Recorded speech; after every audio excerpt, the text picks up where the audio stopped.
did you have to figure out how to get men down the line faster? No. No, was that wasn't a job that you had to do? No.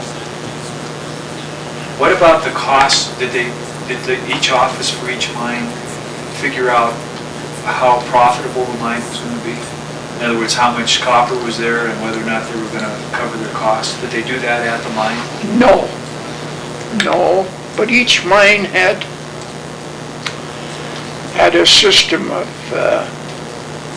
keeping costs, so they knew where they stood. I mean, one of the big costs that we kept was the stope cost. Stopes, all the stopes. That's where your ore comes from, stopes.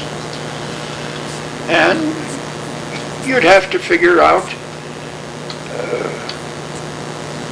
what everything costs. You know, all the timber and explosives or any kind of thing that you'd have to figure out. Did they rank the mines, or well, it was really by stope, wasn't it? Or by what? How did they figure? Were some mines more profitable than others, or less costly than others, or was it just by stope? No, when I say stopes, that's only one part of mining. You know, the rest of the mining is the drifting and the raising and all those different things. But the stopes, that's where the ore came from. The principal amount of ore came out of stopes. And that would determine whether you were making a profit. You could pretty well tell, you know. You're doing good. Do you remember some places that were more profitable than others? It just very hard with you. Well, I remember one thing that happened was at the Anselmo, before the original closed down. They went in on the 2800 and they opened up a big lead of ore. In the original? In the original. And that was going to be the big money maker. They closed the original down. Closed it down. But that work that they had done stayed there. And when the Anselmo got going good, they gave that area to the Anselmo. And it was already opened up and developed and ready to mine. And they gave that to the Anselmo. And that was The Anselmo was good. That was a real gift. And what year did you finish working for the mines? When did you stop working? Gosh, John, I've got it written down someplace, but I don't know. Was it in the 50s? Yeah. Was it in the 50s? Well, were you working during the 59 strike?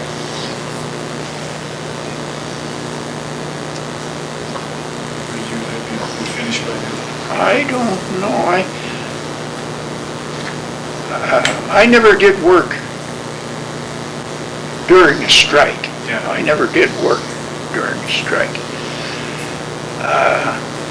I might have been working like in the pay office or someplace like that, but that I wouldn't be working around the mines or anything. But I guess what I'm asking is, do you remember the 59 strike? Sure, I remember. That was a long strike. Yeah. Was it? I can't tell you too much about it, John. I just Kind of wrote it out with the town. I hadn't given it any thought, I will, after you leave, I'll start thinking about things like that, but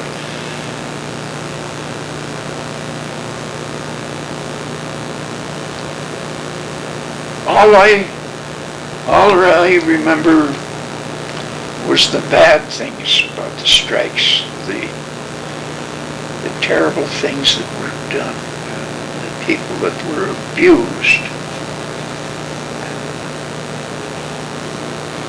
And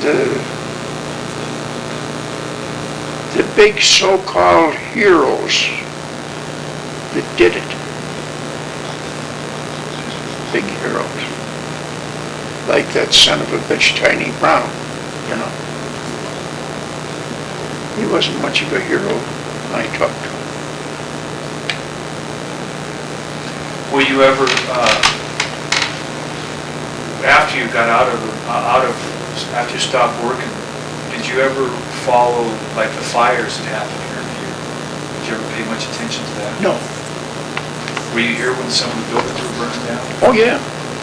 What did you think when that was going on? Just a big fire and a terrible thing, but it was just something that happened. Yeah.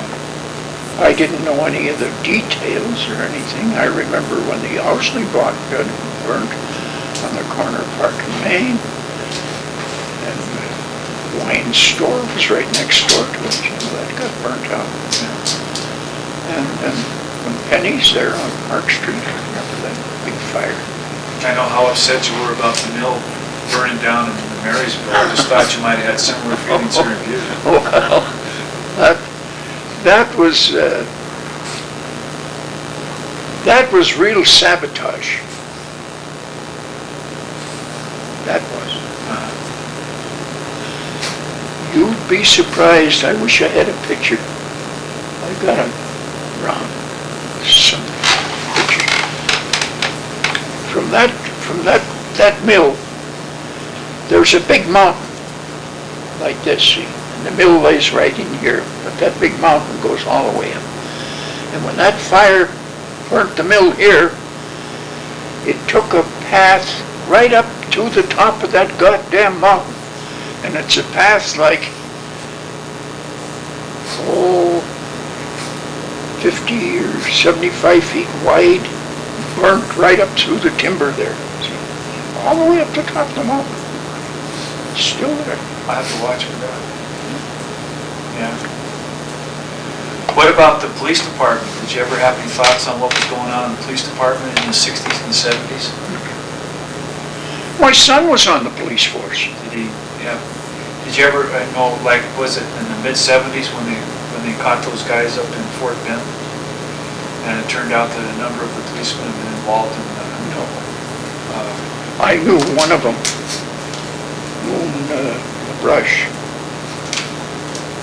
He and Brian worked as partners one time. And Brian was on the police force. But Brian got off the police force. Oh, yeah. He didn't like it, or? No, it wasn't his cup of tea.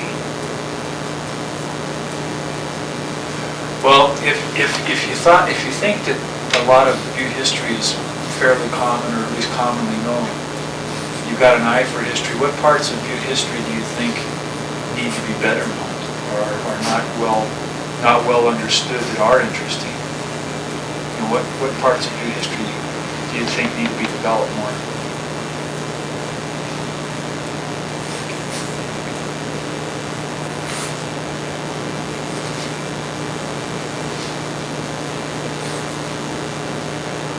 That's from what your outlook would be.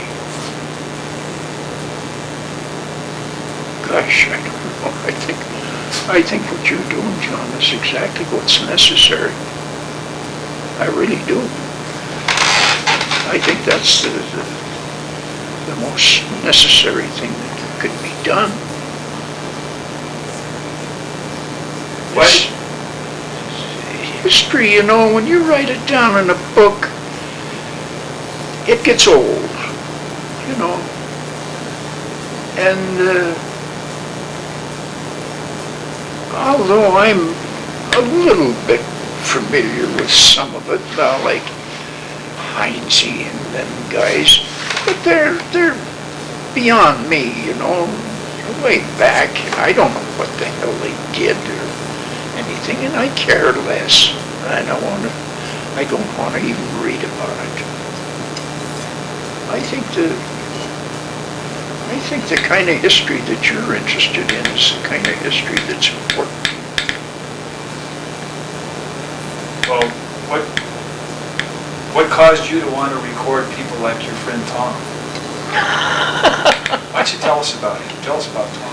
Well, I don't know. I just